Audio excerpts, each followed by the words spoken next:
Okay, tonight is the 7th of August, 2011, and this is the 22nd night we are talking on the Digha Nikaya Suttas. And tonight we come to Sutta number 29, Pasadika Sutta, the delightful discourse.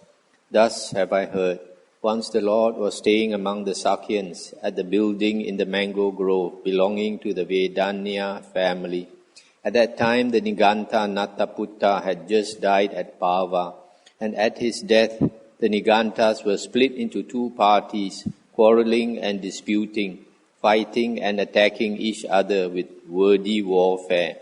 You don't understand this doctrine and discipline, or Dhamma Vinaya. I do. How could you understand this Dhamma Vinaya? Your way is all wrong. Mine is right. I am consistent. You aren't. You said last what you should have said first, and you said first what you should have said last. What you took so long to think up has been refuted. Your argument has been overthrown. You are defeated. Go on, save your doctrine. Get out of that if you can.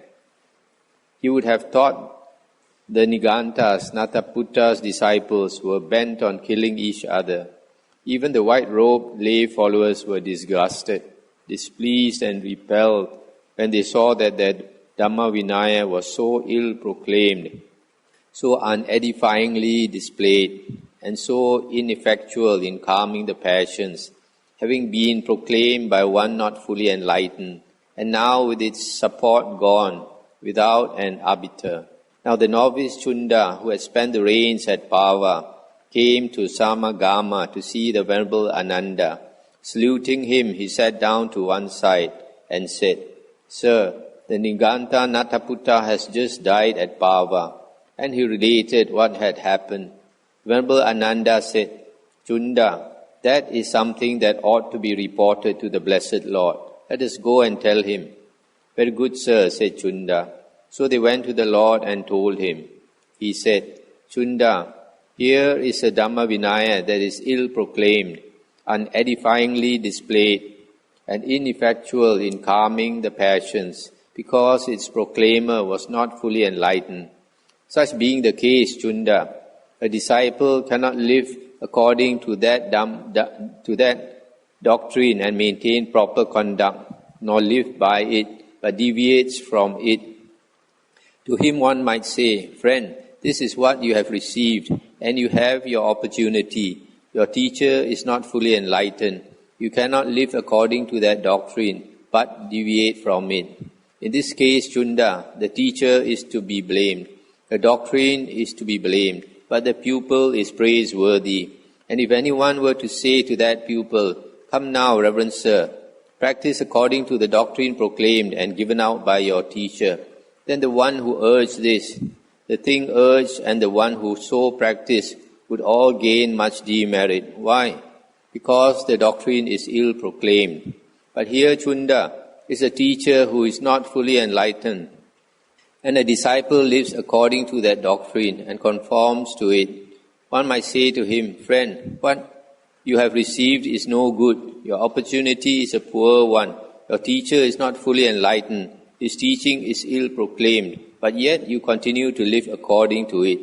In this case, the teacher, the doctrine, and the disciple are all to blame.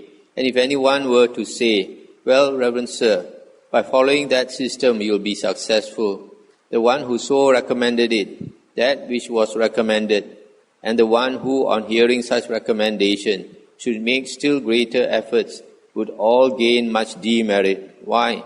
Because the doctrine is ill-proclaimed. I stop here for a moment. So here the Buddha is talking about a teacher who is not enlightened, and some people follow him, and they are blamable unless they don't follow that teaching.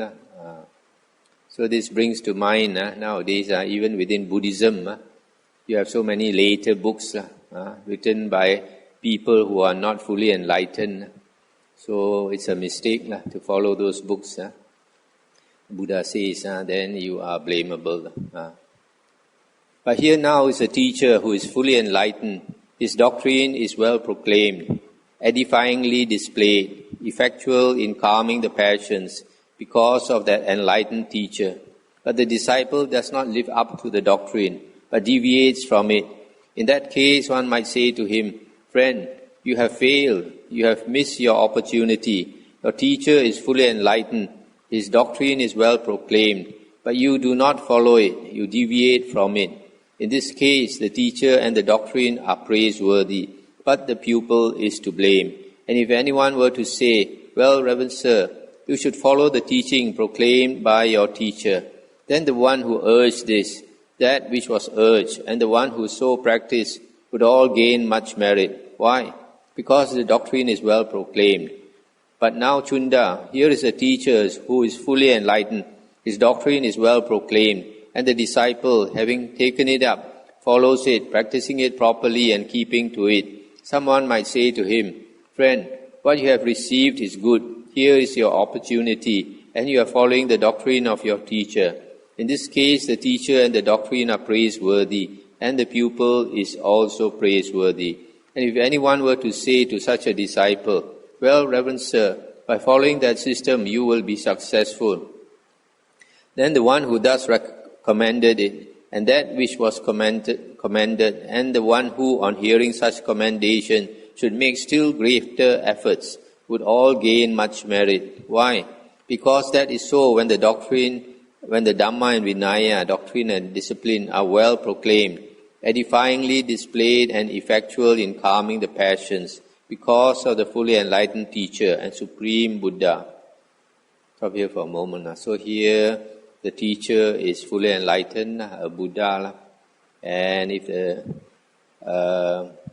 disciple follows his teacher's words, then he's praiseworthy. But if he deviates from it, then he's blamable. But now, Chunda, suppose a teacher has arisen in the world, an Arahant Sammasambuddha, and his doctrine is well proclaimed, effectual in calming the passions because of that teacher. But his disciples have not fully mastered that true Dhamma. The full purity of the holy life has not become clear and evident to them in the logic of its unfolding, and has not been sufficiently grounded among them, being still in course of being well proclaimed among humans at the time of the teacher's passing from among them. That way, Chunda, the teacher's death would be a sad thing for his disciples. Why? They would think, "Our teacher arose in the world for us, an Arahant Sammasambuddha, whose doctrine was well proclaimed. But we did not fully master the true Dhamma, as long as it was well proclaimed among humans, and now our teacher has passed away from among us. That way, the teacher's death would be a sad thing for his disciples." Stop here for a moment. You notice here that the Dhamma taught by the Arahant Sammasambuddha, if the disciples did not master the true Dhamma, mastering the true Dhamma means being extremely familiar with his words in the suttas. Then, otherwise, if they are not extremely familiar with the suttas, then they have not mastered the Dhamma. But suppose a teacher has arisen in the world, and his disciples have fully mastered the true Dhamma. The full purity of the holy life has become clear and evident to them in the logic of its unfolding, and has been sufficiently grounded among them, while being thus well proclaimed among humans by the time of the teacher's passing from them. That way, the teacher's death would not be a sad thing for his disciples. Why? They would think, "Our teacher arose in the world for us, and we have fully mastered the true Dhamma, while it was thus proclaimed among humans, and now our teacher has passed away from among us." That way, the teacher's death would not be a sad thing for his disciples. But Chunda, if the holy life is so circumstanced, and there is no teacher who is senior, of long standing, long ordained, mature and advanced in seniority, then in such a case the holy life will be imperfect. But if such a teacher exists, then the holy life can be perfected in such a case.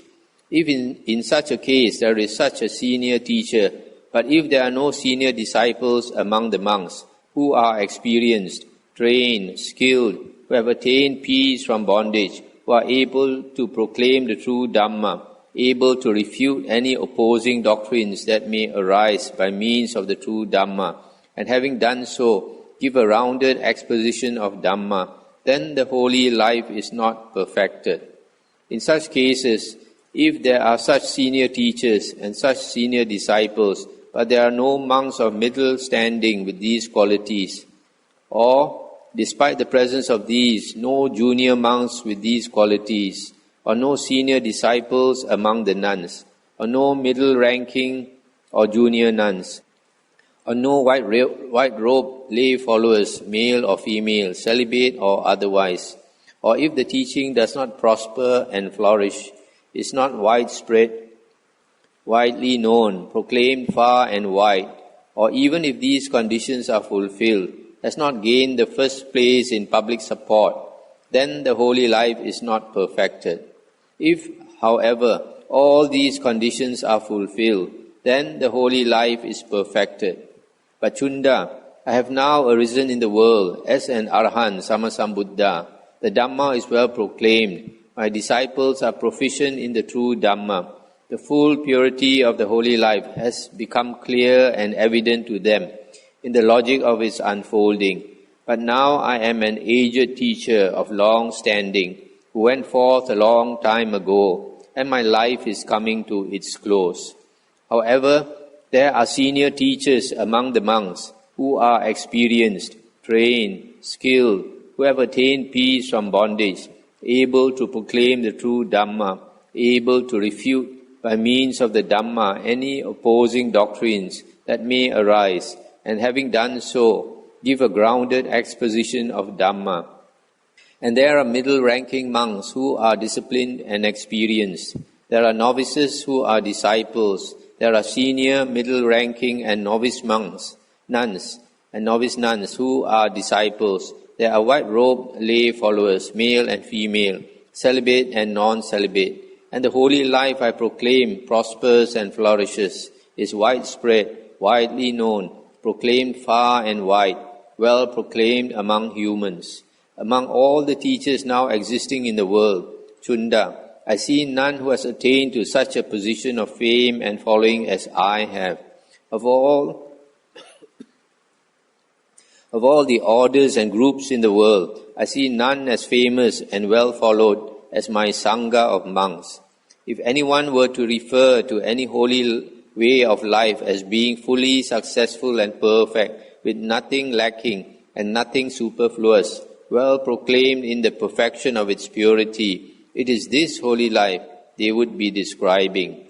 It was Uddaka Ramaputta who used to say, he sees but does not see. I stop here for a moment. So here the Buddha is saying that his sasana, the religion is perfect because the teacher is enlightened, the disciples fully understand his teaching, and he has senior disciples who can teach what he has taught, and there are middle ranking disciples and junior disciples and lay followers, all who know his teaching well, and his teaching is widespread, widely known, and all that. That's why he says it is perfect. It was Uddaka Ramaputta who used to say, he sees but does not see. What is it that seeing one does not see? You can see the blade of a well-sharpened razor, but not its edge. That is what he meant by saying, he sees but does not see. He spoke in reference to a low, vulgar, worldly, ignoble thing of no spiritual significance, a mere razor. But if one were to use that expression properly, he sees but does not see, it would be like this.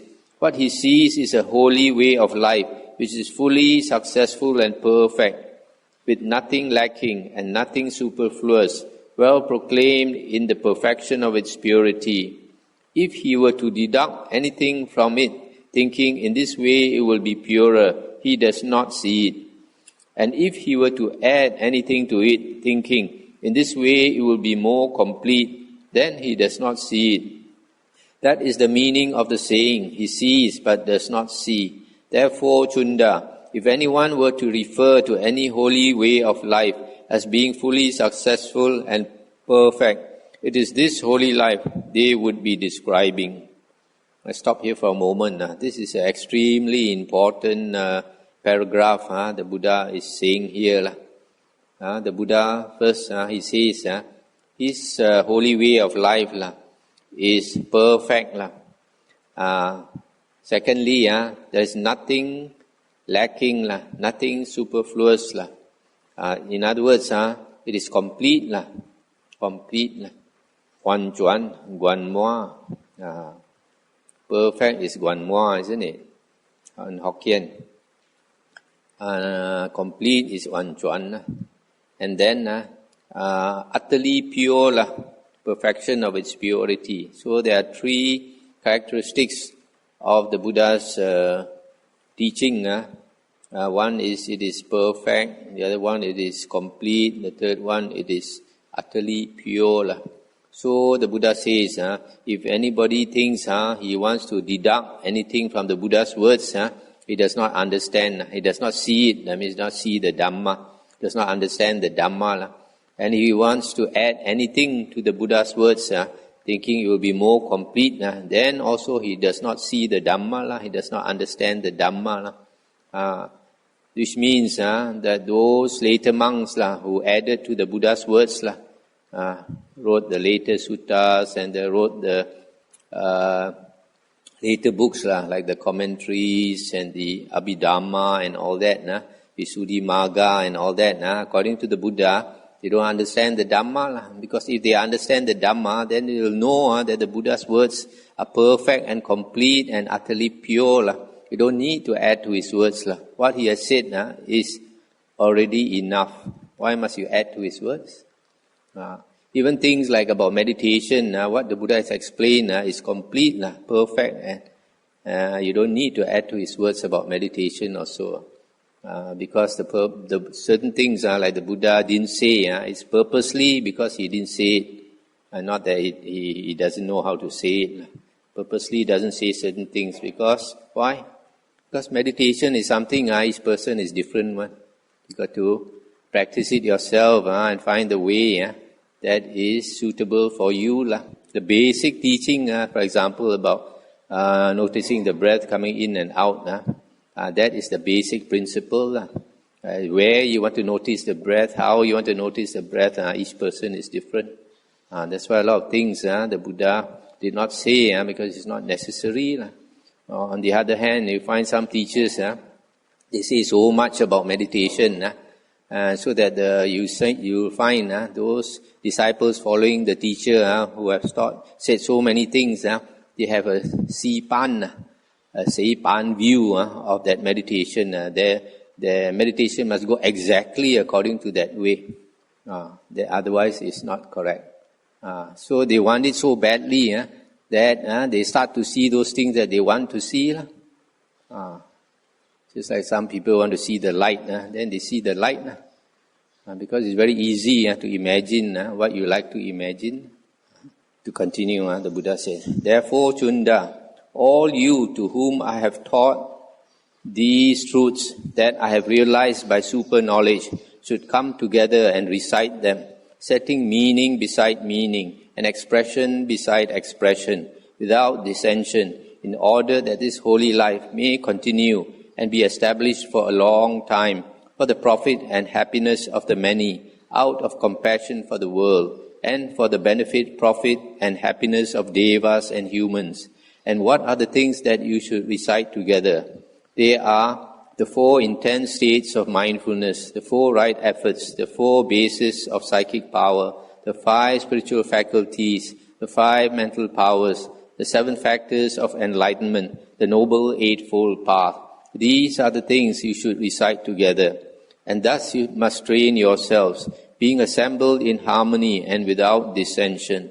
If a fellow in the holy life quotes Dhamma in the assembly, and if you think he has either misunderstood the sense or expressed it wrongly, you should neither applaud nor reject it, but should say to him, "Friend, if you mean such and such, you should put it either like this or like that, which is the more appropriate.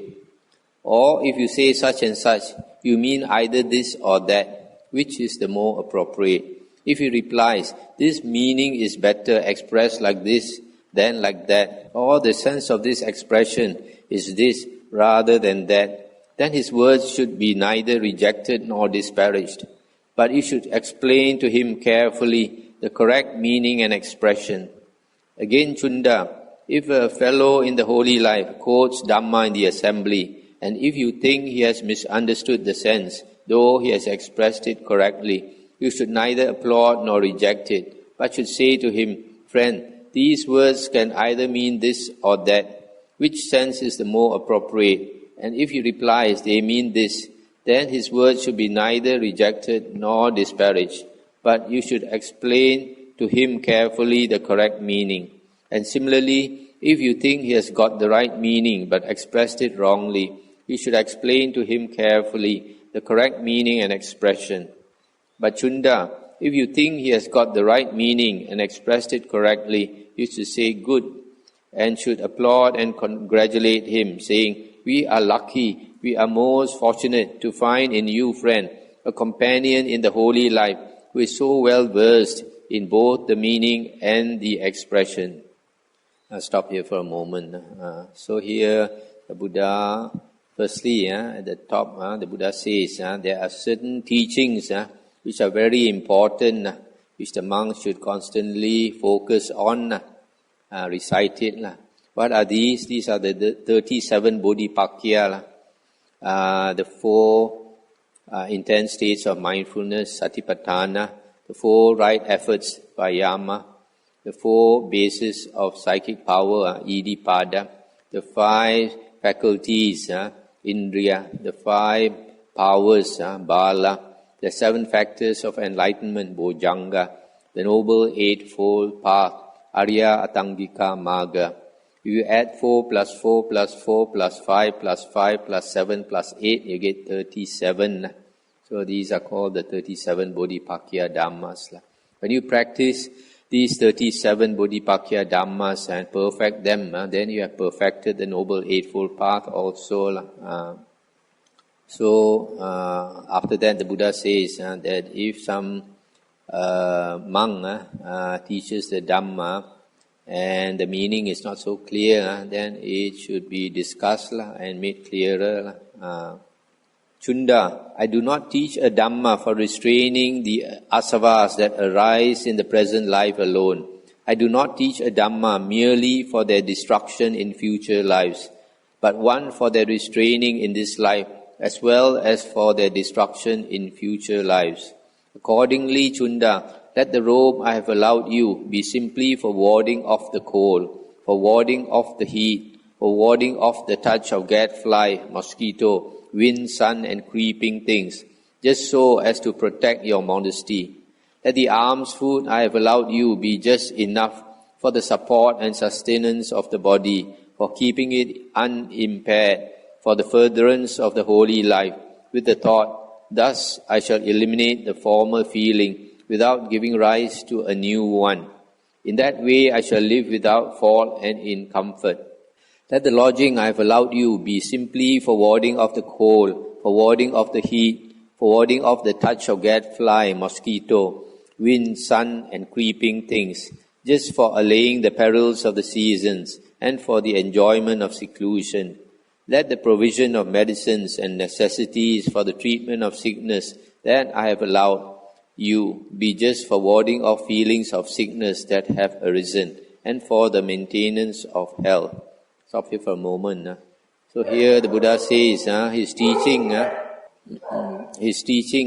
is for the restraining or destruction of the asavas, the uncontrolled mental outflows, not only this life but future lives as well. And then the robe is only for protecting us from the cold and heat and the insects and the creeping things. And then the food is for the support and sustenance of the body so that we can practice the holy life, continue to practice the holy life. Thus I shall eliminate the former feeling. The former feeling should refer to the feeling of hunger. When we eat the food, we eliminate the hunger without giving rise to a new one, without giving rise to greed for good food. Then that way I shall live without fault, blameless and in comfort. So the lodging also is for protecting us from the cold, the heat, insects and the sun and wind, and for seclusion. And then the medicines and all that for warding off sickness.